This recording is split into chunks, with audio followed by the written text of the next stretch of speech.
Oke, pada saat kita sudah selesai mengganti olinya, kita putar kontaknya, baru kita tahan dua-duanya ini sampai ada kedip-kedip begini. Baru kita tekan yang sebelah kanan sampai oli channelnya terpilih.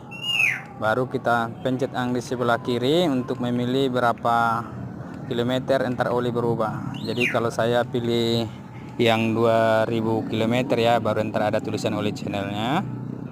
Baru kita lepas, baru kita matikan kontaknya, lalu kita putar dan tahan yang di sebelah kanan ini. Kita tunggu bentar, nah berkedip, kita lepas, lalu hilang. Nah begitu ya teman-teman ya, oli channelnya sudah hilang. Terima kasih.